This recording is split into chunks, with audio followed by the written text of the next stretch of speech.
Connect FM ਦੇ evening news bulletin 'ਚ ਤੁਹਾਡਾ ਸਵਾਗਤ ਹੈ। ਸਭ ਤੋਂ ਪਹਿਲਾਂ ਮੁੱਖ ਖਬਰਾਂ।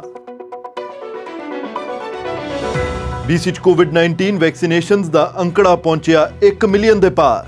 ਐਲੀਜੀਬਲ ਕਸਟਮਰਸ ਤੱਕ ਅਪ੍ਰੈਲ ਦੇ ਅੰਤ ਤੱਕ ਪਹੁੰਚ ਰਹੇ ICBC ਰਿਬੇਟ ਚੈੱਕ। BC 'ਚ ਜਨਰਲ ਵੇਜ ਵਾਧੇ ਨਾਲ ਲਿਕਰ ਸਰਵਰਸ ਦੀ ਮਿਨੀਮਮ ਵੇਜ ਵਿੱਚ ਖਾਸ ਵਾਧੇ ਦਾ ਐਲਾਨ। ਕੁਈਨ ਐਲਿਜ਼ਾਬੈਥ ਦੇ ਪਤੀ ਪ੍ਰਿੰਸ ਫਿਲਿਪ ਦਾ ਦੇਹਾਂਤ। ਪ੍ਰਧਾਨ ਮੰਤਰੀ ਟਰੂਡੋ ਨੇ ਕੀਤਾ ਦੁੱਖ ਦਾ ਪ੍ਰਗਟਾਵਾ। ਭਾਰਤ ਵਿੱਚ ਕਿਸਾਨਾਂ ਵੱਲੋਂ KMP ਐਕਸਪ੍ਰੈਸਵੇ ਜਾਮ ਕਰਨ ਦੀ ਤਿਆਰੀ। ਤੇ ਹੁਣ ਖਬਰਾਂ ਵਿਸਤਾਰ ਦੇ ਨਾਲ। BC ਵਿੱਚ ਕੋਵਿਡ-19 ਵੈਕਸੀਨ ਪ੍ਰਦਾਨ ਕੀਤੇ ਜਾਣ ਦੀ ਪ੍ਰਕਿਰਿਆ ਇੱਕ ਬੇहद ਅਹਿਮ ਅੰਕੜੇ ਦੇ ਪਾਰ ਪਹੁੰਚ ਗਈ ਹੈ। ਅੱਜ ਸੂਬੇ 'ਚ ਵੈਕਸੀਨੇਸ਼ਨਸ ਦਾ ਅੰਕੜਾ 1 ਮਿਲੀਅਨ ਦੇ ਪਾਰ ਹੋ ਗਿਆ ਹੈ। BC 'ਚ ਹੁਣ ਤੱਕ ਕੋਵਿਡ-19 ਵੈਕਸੀਨ ਦੀਆਂ 10,25,019 ਖੁਰਾਕਾਂ ਪ੍ਰਦਾਨ ਕੀਤੀਆਂ ਜਾ ਚੁੱਕੀਆਂ।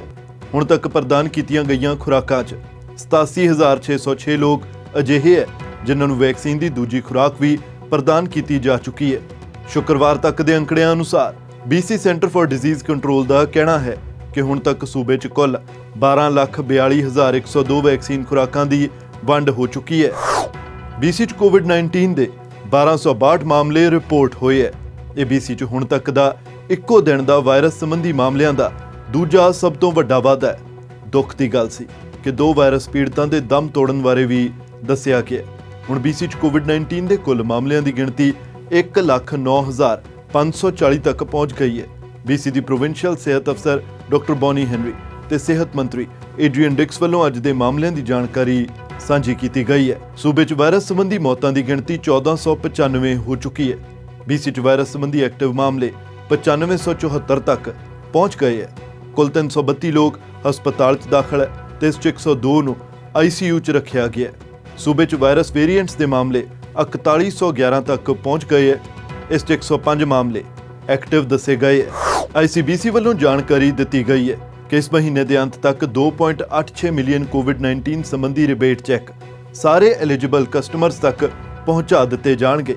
ਇਸ ਦੌਰਾਨ ਕੁੱਲ $600 ਮਿਲੀਅਨ ਦੇ ਰਾਸ਼ੀ ਦੇ ਚੈੱਕ ਪ੍ਰਦਾਨ ਕੀਤੇ ਜਾ ਰਹੇ ਹੈ। ICBC ਵੱਲੋਂ ਚੈੱਕ ਵੰਡੇ ਜਾਣ ਦੀ ਪ੍ਰਕਿਰਿਆ 2 ਹਫ਼ਤੇ ਤੋਂ ਸ਼ੁਰੂ ਹੋ ਚੁੱਕੀ ਹੈ। ਵੀਰਵਾਰ ਤੱਕ 9,40,000 ਚੈੱਕ ਭੇਜੇ ਜਾ ਚੁੱਕੇ ਹੈ। ਯਾਦ ਰਹੇ ਇਹਨਾਂ ਚੈੱਕਾਂ ਦੀ ਵੰਡ ਵਿੱਚ ਉਸ ਵੇਲੇ ਅੜਿੱਕਾ ਲੱਗਿਆ ਸੀ ਜਦ ਇੱਕ ਸਾਈਬਰ ਹਮਲਾ ਵਾਪਰਿਆ ਸੀ।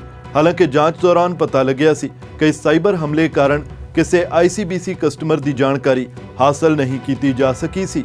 ਕੈਨੇਡਾ 'ਚ ਮਾਰਚ ਵਿੱਚ ਬੇਰੁਜ਼ਗਾਰੀ ਦੀ ਦਰ ਵਿੱਚ ਵੱਡਾ ਘਾਟਾ ਦਰਜ ਕੀਤਾ ਗਿਆ ਤੇ ਅੰਕੜਾ 7.5% ਤੇ ਦਰਜ ਕੀਤਾ ਗਿਆ।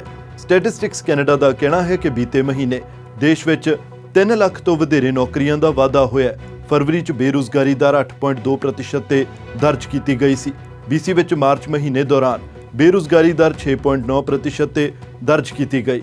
BC ਦੇ minister of jobs, economic recovery ਤੇ ਇਨੋਵੇਸ਼ਨਸ ਦਾ ਕਹਿਣਾ ਹੈ ਕਿ ਸੂਬੇ ਦੇ ਤਾਜ਼ਾ ਬੇਰੁਜ਼ਗਾਰੀ ਦਰ ਦੇ ਅੰਕੜੇ ਦਰਸਾਉਂਦੇ ਹੈ ਕਿ ਇਸ ਵੇਲੇ ਸੂਬੇ 'ਚ ਪੈਂਡੈਮਿਕ ਦੇ ਦਸਤਕ ਦੇਣ ਤੋਂ ਬਾਅਦ ਸਭ ਤੋਂ ਵੱਧ ਲੋਕ ਰੁਜ਼ਗਾਰ ਤੇ ਲੱਗ ਗਏ ਹੈ।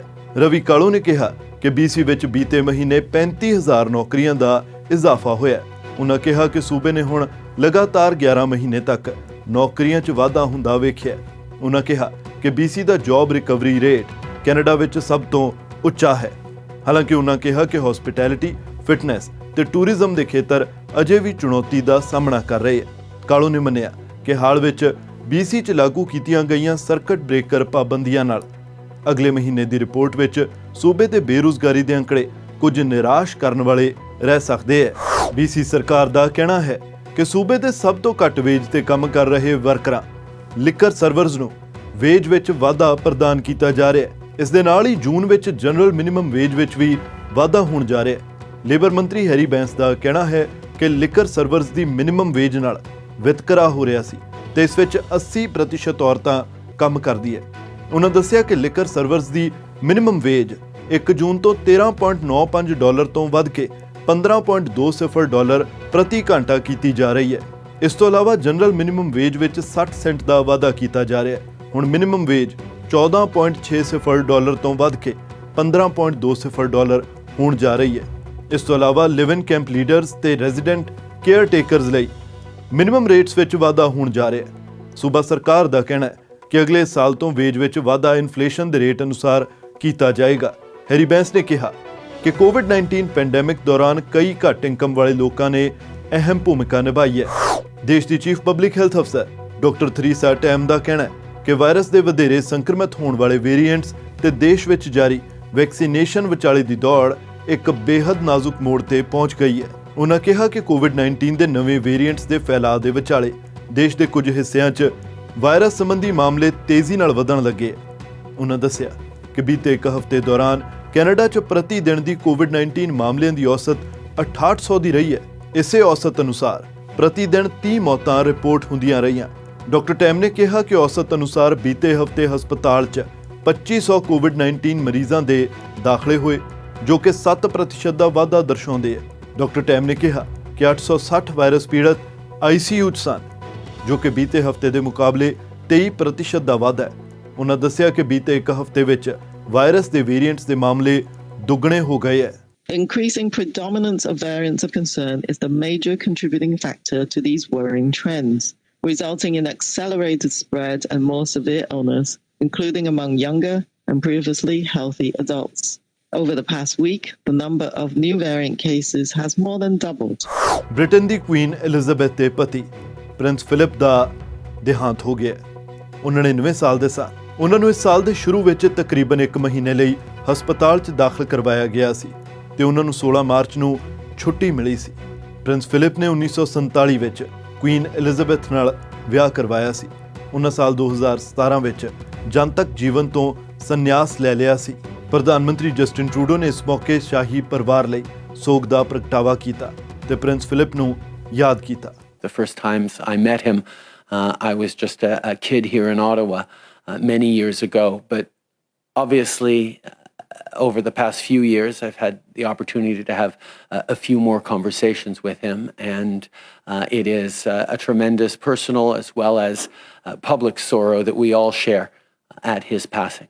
ਬ੍ਰਿਟਿਸ਼ ਪ੍ਰਧਾਨ ਮੰਤਰੀ ਬੋਰਿਸ ਜੌਨਸਨ ਨੇ ਵੀ ਪ੍ਰਿੰਸ ਫਿਲਿਪ ਨੂੰ ਯਾਦ ਕੀਤਾ ਤੇ ਸੋਗ ਜ਼ਾਹਰ ਕੀਤਾ। With his Duke of Edinburgh award scheme, he shaped and inspired the lives of countless young people, and at literally tens of thousands of events, he fostered their hopes and encouraged their ambitions.